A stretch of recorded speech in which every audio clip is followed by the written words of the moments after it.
All right, number 8 in chapter 15 in sampling. Ask how many unique C13 C-NMR signals exist in the spectrum for the following compound. So we'll do two things. We'll do the carbon 13 first, and then we'll also do the proton NMR as well. So first thing I would do, let's do the proton. We'll do H-NMR first. How many H-NMR signals does this have? I always draw in the H's first. And of course we got to remember carbon has 4 bonds, so right, this carbon right here already has 4 bonds, so it does not need a hydrogen, right?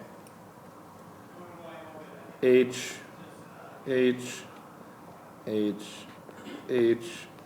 And this is a little tricky. So we talked about this a little bit. Molecules that are highly symmetrical, right? If they're highly symmetrical, meaning they have planes of symmetry, those protons will be the same. So now this one, right, if I just took this H right here, right, that H, I always like to think about it as how far away is that H, or who is that H hearing that's near 3 bonds away, right? So this H is 1, 2, 3 bonds from a methyl, and it's 1, 2, 3 bonds from this H, 1, 2, 3, 4 from that. So it seems like, okay, that's where that H is at. So I think this H is exactly the same, right? But now if I look at this even deeper, this molecule has essentially 2 planes of symmetry, right? You can divide it like this, right? You can also divide it like this, meaning that this methyl is exactly the same as this methyl, right? So if I labeled these as A, these are both A. And now, if I label this as B and this is B, what are these H's going to be? They're also B. So there's only how many types of NMR, unique H-NMR signals are there? 2. Just 2, right? So this is highly symmetrical, right? So 1 plane of symmetry, 2 planes of symmetry. That's very symmetrical. When I say plane of symmetry, that means it has a mirror image. If you put a mirror down the middle, right, it'd be looking back at itself, either way. A mirror image this way and a mirror image this way. So that's H-NMR. So what about C13 NMR? So how many different unique carbons are there? How many carbon signals would you expect? Right? So we'll talk a little bit more about this soon, but we can answer this question. So basically, just like we looked for proton NMR, we found the different types of H's. We need to find the different types of carbons. So how many different types of carbons are there? And usually a hint is if you have, right, so this carbon for sure is going to be different than that carbon, right? The carbon that's bound to HA, the A's, is going to be different than the B, right? If that makes sense. So there's at least 2 different carbons, but you also got to include the carbon that doesn't have any hydrogens bonded to it, right? So this actually has 3 different types of unique carbons, right? So C13, you don't have to have hydrogens bonded, right? So there can be carbons like this one that don't have any hydrogens bonded to it. So you'd have 1, 2, and 3, because this carbon and this carbon, all 4 of these carbons are exactly the same, and then the 2 methyl carbons are the same too. Highly symmetrical molecule. Highly symmetrical. This is on chapter 15, number 10. Right? So we have 4 structures here, and they ask for the number of proton NMR signals. So H-NMR and carbon 13. The number of signals. So again, especially these alkenes like this, the trick here is an alkene, can you rotate about a pi bond? No. And we learned about cis and trans, right? Those terms cis and trans, that something cis, we talked about on the ring, they're on the same side of the ring. We could also talk about it in this case with alkenes. This methyl and this methyl, they're both cis to each other. They're on the same side of the pi bond. Right? These 2 H's are trans to each other, right? Different sides of the pi bond. So because we can't rotate, things can be a little different here. Things can be a little different. So again, we're looking for symmetry though. So if we look at this first molecule, if we look at this and we label them A, B, C, and D.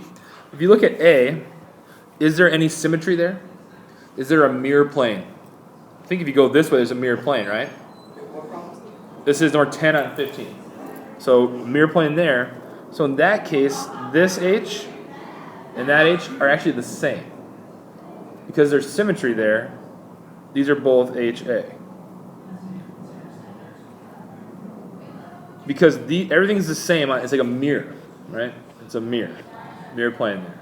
So if those are the same, the H's on these methyl groups, right? Now I didn't do it this time, but I would always recommend drawing in the H's all the time, right away. The first thing you do, start drawing all the H's in. So that means these H's are all the same, and I would call them B. So how many different types of proton signals would it have, peaks? It would have 2. Now, how many carbon peaks would it have? How many unique carbon peaks would there be for this one? How many? 3, absolutely, right?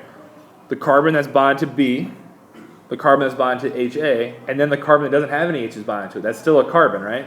So just because you don't have H's bonded to you or anything else doesn't mean you're not going to be found in the carbon-13 spectrum, right? So there'd be 3 for that. Good. Let's do B. Drawing all our H's.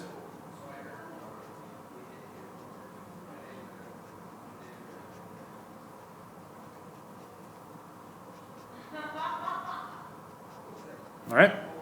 Is there a mirror plane? Is there a plane of symmetry here?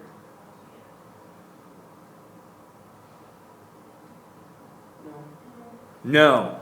So I'm going to guess, right, this is not a symmetrical molecule. So I think this will be A, B, C, and D. So how many peaks is that? 4 types. How many different types of carbons are there? 1, 2, 3, 4, 5. Now do you see why this is different? Why? So the methyl here on D, some people might say, why is D different than C? Right? Why is D different than C? Well, right, again, D is closer to this HA, right? There's cis versus C, which is trans to it. So they're different. They see things differently. Right? They see other hydrogens differently. Right? The bells, they see the bells ringing differently. So how many different types of carbons are there in this guy, do we say? 5. I think 5. 1, 2, 3, 4, 5. So let's go. So every one of these, 1, 2, 3, right? The carbons. 1, 2, 3. And then both carbons of the pi bond, right, are different as well. So that's 5. All right. Nope. Why not? Because well, first of all, there's only 5 carbons in the whole thing. Yep. 1, right? Oh. 1. Yep. So that's another. Right. So be careful, right? That's a good question, though.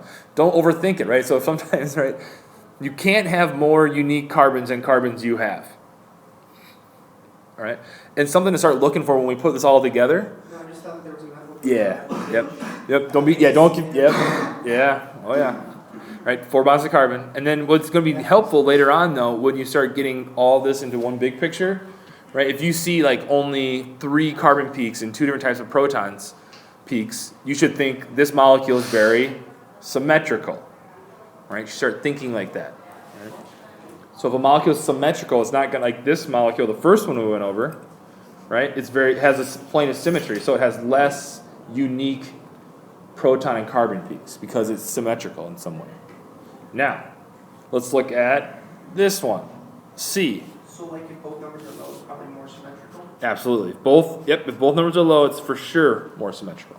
And then what about either or? Is there one that says more about? Usually it comes together, right? If you have a bunch of unique H's, you probably have a bunch of unique carbons, right? Absolutely. Okay. Good. Now what about C? Is there a symmetry in this one? Yes. See the symmetry going this way? If you cut the molecule this way, there's a plane of symmetry. So how many unique hydrogens are there in this one? 2, right? So you say both of these are A, and then these 3 and these 3 are B. Excellent. So we say how many different, you said 2 hydrogens, right? How many unique carbons are there? 2 as well. Nice. Right, so that's a highly symmetrical molecule, right? That's a clue. When we always see 2 peaks like that, that thing's, that molecule must be pretty symmetrical. Wait, will the number of H's always be less than the number of C's? No, I can't. I'm not going to say always. No, I'm not going to say always. Not always, but usually? I'm not going to say that either. But they're 2 independent things. So I don't want to say that you can. You don't want to group them. I don't want to group them. I want you to look at them independently. But know that when they're both low, or one of them's low, that indicates symmetry. Usually. Yes, I would say yes, it does indicate symmetry usually. Pretty strongly. Good. So what about D? Look at that guy. D. Symmetrical all over the place, right? There's one H. Right, we got symmetry this way, we got symmetry this way, and right, we have one H. All we have in this case is one type of hydrogen. I didn't need to even draw this one in, I don't think. Hopefully. So we just have one type of H. How many types of carbons do we have? 2. Very good. So you start looking for these planes of symmetry, and you start noticing, okay, what does that mean? Right? So this is looking at a molecule and finding the signals, but later on, right, what you're going to get ready, you got to get ready for is we're going to give you the proton signals and say there's 2 and it's at this frequency, and then you need to go back and say, oh, okay, that might mean it's symmetrical. And what is all the NMR things? What is all the things that NMR tells us and work backwards? Oh, it's great. It's a puzzle. Look at number 16 in chapter 15. This one is saying, for the protons labeled HA and HB in the structure below, predict the characteristics of their signals in the H-NMR spectrum. They want to give you the chemical shift, the splitting pattern, and the integration value, right? So this is all the things NMR tells us, right? NMR tells us, right? It tells us the number of unique hydrogens, and of those unique hydrogens, right, it tells us what they're next to, right? Are they shielded or deshielded? It tells us their integration, right? How many H's they're worth, the relative ratio, and it also tells us what H's are next to each other, right? So it tells us how shielded or deshielded you are, the unique types, the integration, the relative ratio, and what H's can hear each other like little bells. Which H's are talking to each other, like 3 bonds away. So in this case, they're calling this HA, these 2, and these 2 HB. The first thing they ask for is what's the approximate chemical shift? Look at your tables. Your tables give you the answers, right? If you are an H that's next to an oxygen, you are approximately around 3 to 5, right? I think it's 2.5 to 4.5 in our table. What's a chemical shift? Chemical shift is just the frequency at which each unique H comes in, right? So in this molecule, there's 1, 2, 3, 4, 5 different protons. So they'd be 5 different peaks at 5 different chemical shifts. Right, so we're particularly looking at HA. So HA is going to next to that oxygen. So we're going to predict it's between 3 to 5. Right, this is HA. 3 to 5 ppm. That's the frequency. That's where we expect to see it in the NMR spectra. Right, it's next to the oxygen, so it's going to be deshielded downfield because the oxygen's pulling away electrons. So these poor H's are getting hung out to dry. They're going to feel the radio waves. The next thing it asks us for is, well, okay, how many H's is it worth? How many hydrogens is it worth? 2, right? That's easy. Right? It represents 2 H's. What's the splitting for it? So be careful. So remember the splitting rule is, the rule is n plus 1, where n is equal to the number of nearest neighbors. Right? N equals nearest neighbors. And how do we define nearest neighbors? How many bonds away do you have to, or can you be? 3 or less. So how many nearest neighbors does HA have?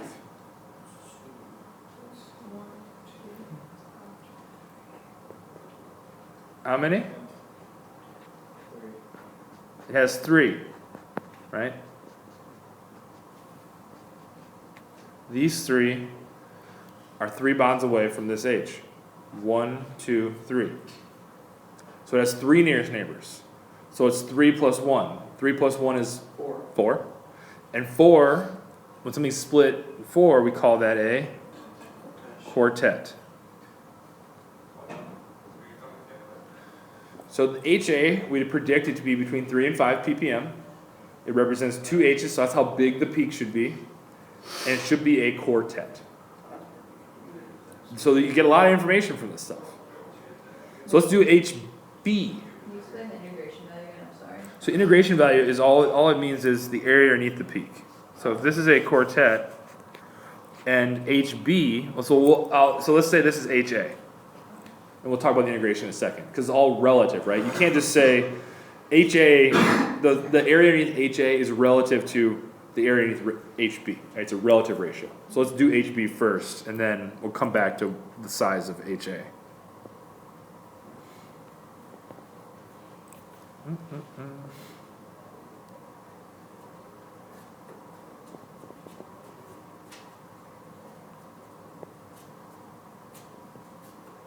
Okay. HB, let's do HB. HB now is where? It's right next to a ketone or a carbonyl. Where do those come at? On your table, it says where?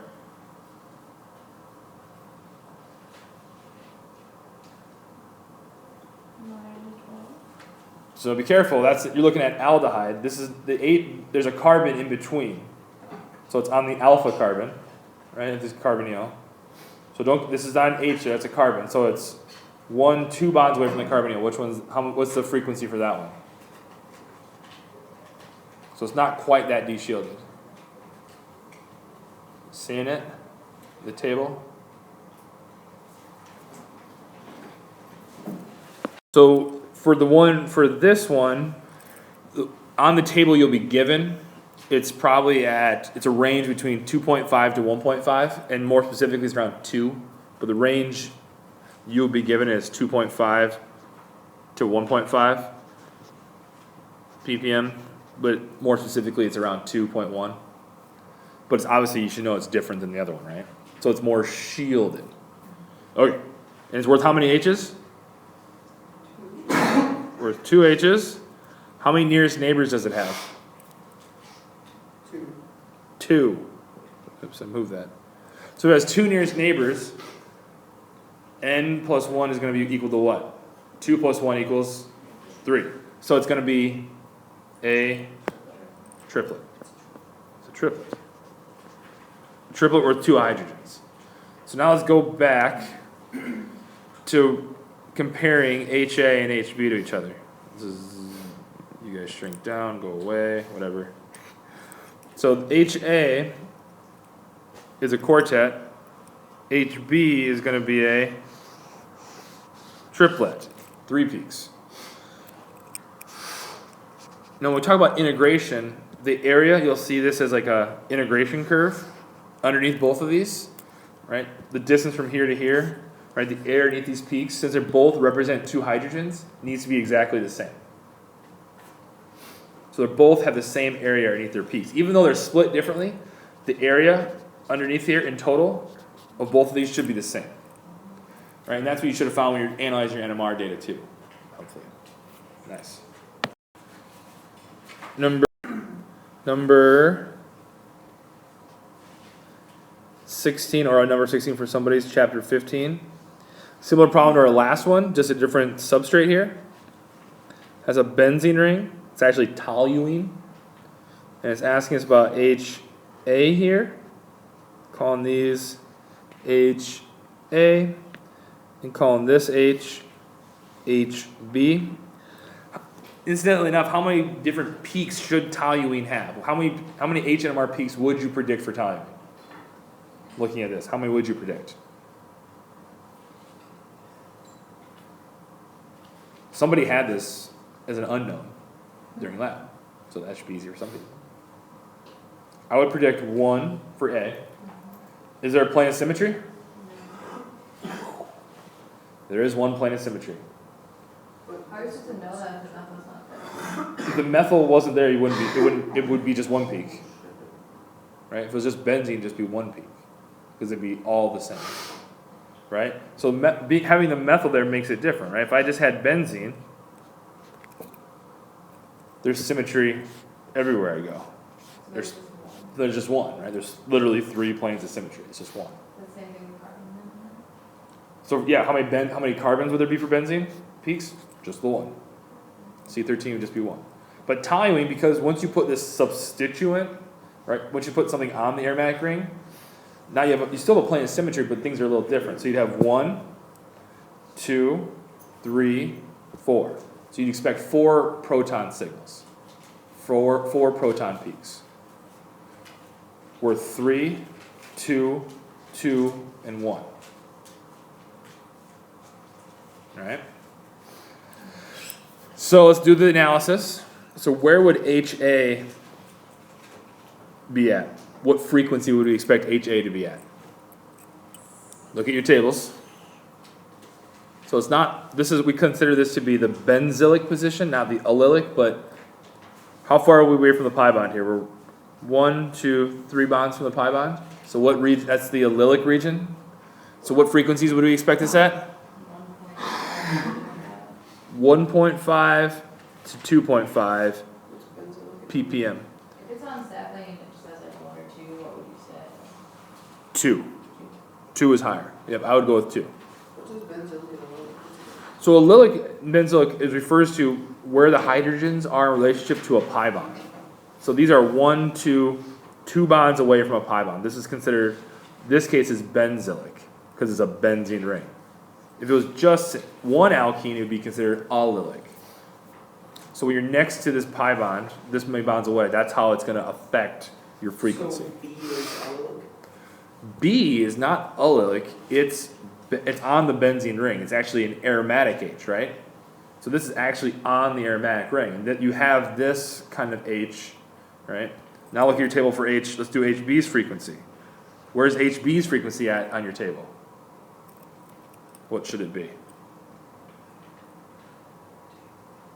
Isn't that B between like 4.5 and 6.5? That's for just a double bond. Look further down. This is a whole benzene Oh, ring, right? This is the whole sandwich. The whole, yep, it'd be where? 6.5. It'd be 6.5 to 8 ppm. Good. Now what about the integration? What's the integration value going to be for these? For A, how many H's is it worth? Should be worth 3 H's. That's easy. What about B? How many H's is B worth? Be careful. There's another H here. That's a trick. I don't know why they did that. It's really worth 2, right? These two are the same. So HB is really worth 2 H's, right? How many nearest neighbors 3 bonds away does A have? 0. So it's going to be what kind of splitting? Should we just be a singlet then, right? No nearest neighbors. That means it's not being coupled to anything, right? It's not hearing anybody else, right? If you think about, I like to think about bells, right? 2 bells ringing, right? These are literally these little hydrogens are ringing. If I'm close enough to you, you can hear my song, and we're going to harmonize, and we're going to affect each other's signal and split it. And we're going to split it in a certain way. And that's called the coupling constant. So we can even quantify that number as well. It's within 3 bonds? 3 bonds away, or less. 3 or less bonds away. What about HB? How many nearest neighbors does HB have? How many? 1. 1, right? So when it's symmetrical like this, you look at HB and say it has 1 nearest neighbor here, right? So it's 1, 2, 3, 1 nearest neighbor. You don't double count it over here. You just count it 1. So it has 1 nearest neighbor. So 1 plus 1 is 2. So this is going to be a doublet. Good. Be a doublet. So what is this going to look like in our picture? We would have a doublet down here, right? Around, I'd say 7 ppm. And then way upfield, that's shielded more, we'd have a singlet worth, right, say around 2.1 ppm. And the areas should be different, right? This one should be worth 2 H's, and this one should be worth 3 H's. So the area, the integration underneath this peak, should be bigger than this one, in a 2 to 3 ratio, or a 1 to 1.5 ratio, or a 4 to 6 ratio, or a 8 to 12 ratio. That's still right? Yes. Right? So you see all the information NMR can tell us, right? But get ready to be given all of this kind of information and then try to come up with a molecule. Right now we're looking at the molecule and saying, this is where I expect everything to be at.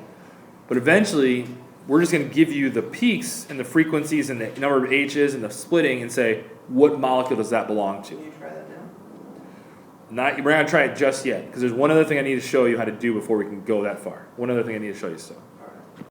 All right, so number 13 in chapter 15. Again, these are not all the same, so I'm just putting the numbers here, but everybody has different problems.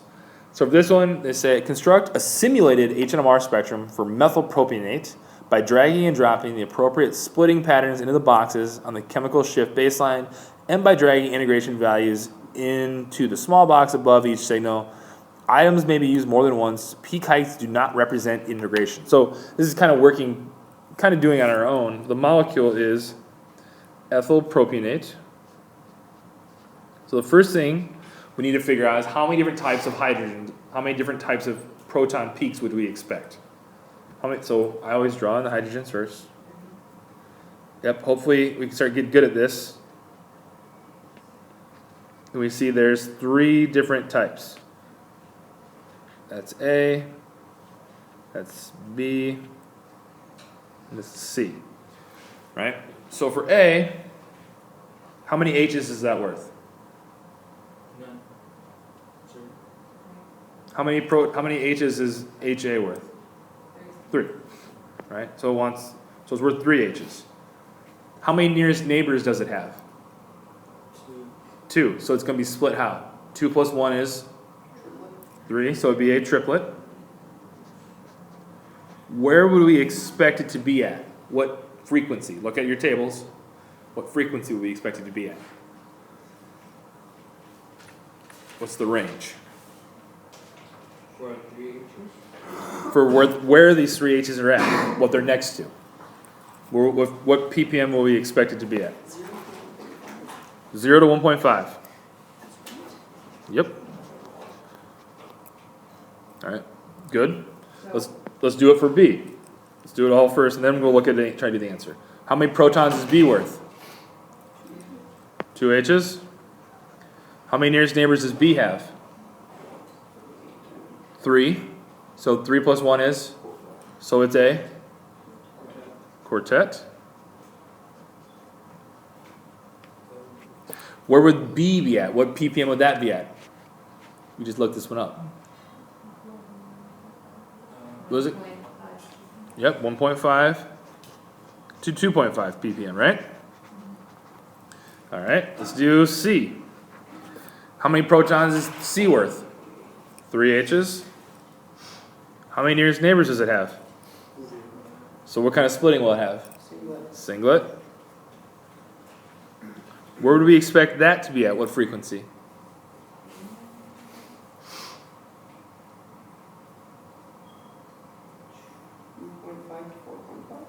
Yep.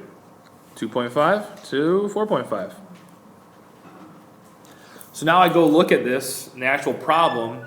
They have like basically blank spaces. One's at like 3.8.